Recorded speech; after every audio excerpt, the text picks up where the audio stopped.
Hi, I'm Simon Desan, Creative Director at A44 Games.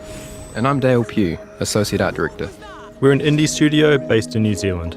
Our previous game, Ashen, was released in 2018, and we're excited to bring you this gameplay overview for our upcoming title, Flintlock, The Siege of Dawn. Flintlock is set in the world of Kian, 10 years after the door to the Great Below was opened, unleashing the gods and their armies of the dead.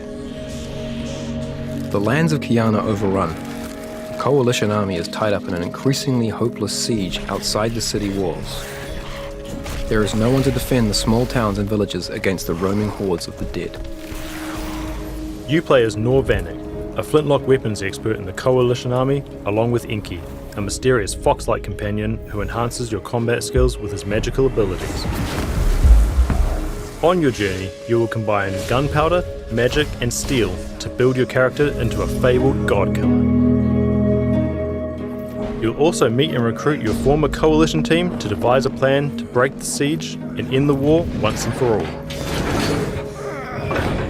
As you travel throughout the world, you can establish your caravan at key rest locations.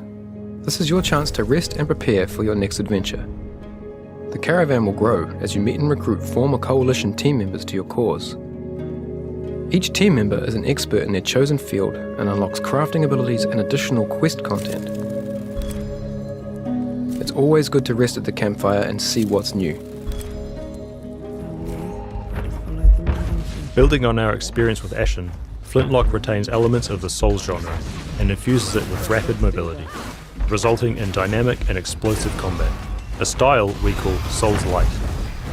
Flintlock's combat seamlessly interweaves melee and flintlock weapons with magic and rhythmic battles where combos chain together. Each enemy's attack pattern needs to be learned and mastered. Extreme mobility is a big part of the gameplay. It allows fluid and fast-paced action using your explosive black powder jump and dodge abilities. There are three main categories of weapon. Melee weapons, such as Nor's axe, flintlock pistols, and secondary black powder weapons, including rifles and grenades. The axe, for example, is no woodcutter's tool. This brutally effective weapon, along with an array of other single-handed weapons, provide players with unique combat opportunities. Each weapon has a different modifier to enhance and change the gameplay. Flintlock weapons are the primary tool in your arsenal to fight the dead.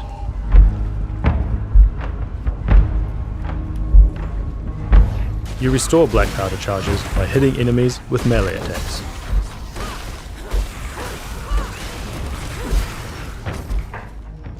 Secondary weapons are powerful flintlock firearms that require time and skill to reload. Like traditional black powder weapons of the past, they often only fire a single shot before needing to be reloaded with a skill-based reloading mechanic.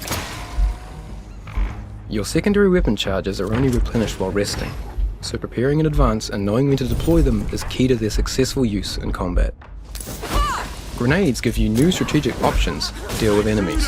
On your feet, you waster! Each type of grenade has a limited number of uses, and you can find more grenades by exploring the world. Much like the secondary weapons, you can restore your grenades by resting. The more grenades you pick up, the more you can throw between rests. Enemies can be engaged in a number of ways. Learning each enemy's moveset and mastering the best attack, counter-attack and defensive moves are key to unlocking the full combat system in Flintlock.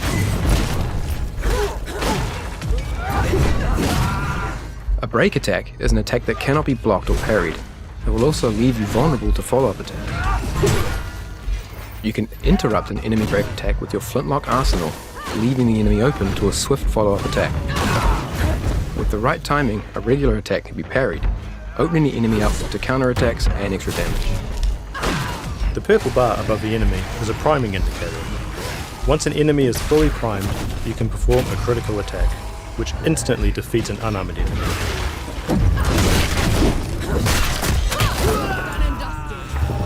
Or strips the armor from a more heavily protected one.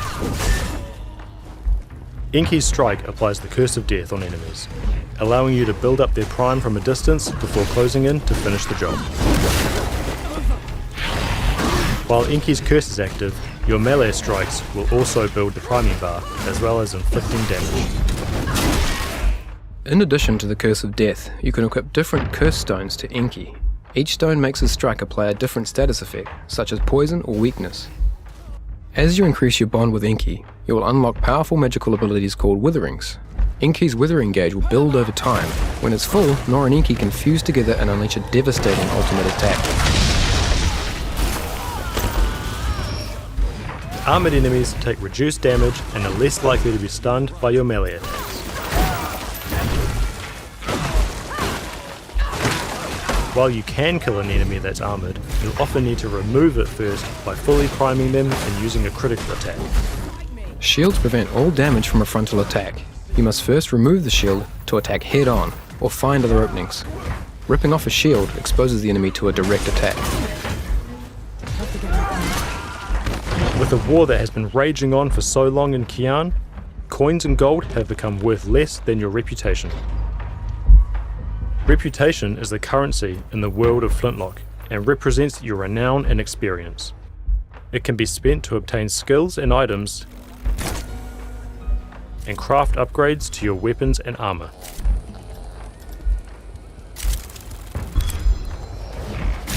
Engaging in combat and defeating enemies is one of the best ways to build your reputation. The combat reputation multiplier rewards you for using unique moves in combat. Each unique strike, jump or dodge you weave in builds your multiplier and increases the amount of reputation you gain.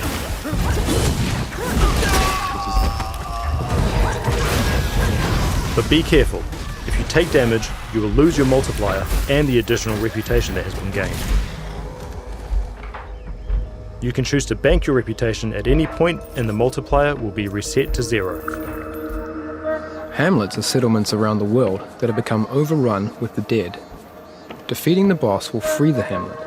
The people will return to their normal lives and you'll gain access to the local coffee shop. Every coffee shop has a host. Hosts are mysterious creatures who care for the local inhabitants.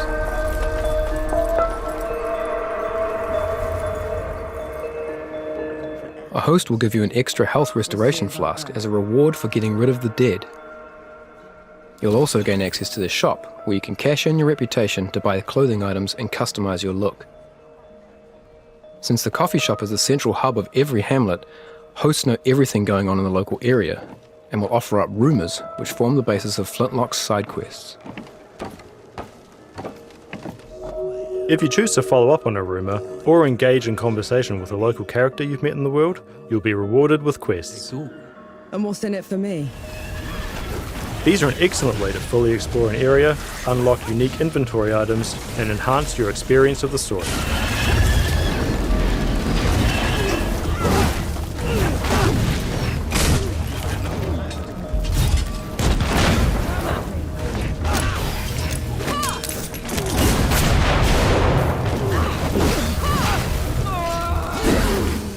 Even if you're not on a dedicated quest, it's always worth exploring off the main path, as there are often more challenging enemies and greater rewards to be had.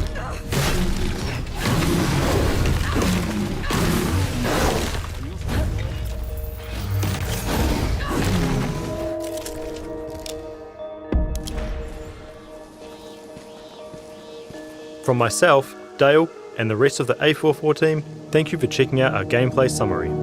We hope you're looking forward to diving in and exploring the world of Flintlock.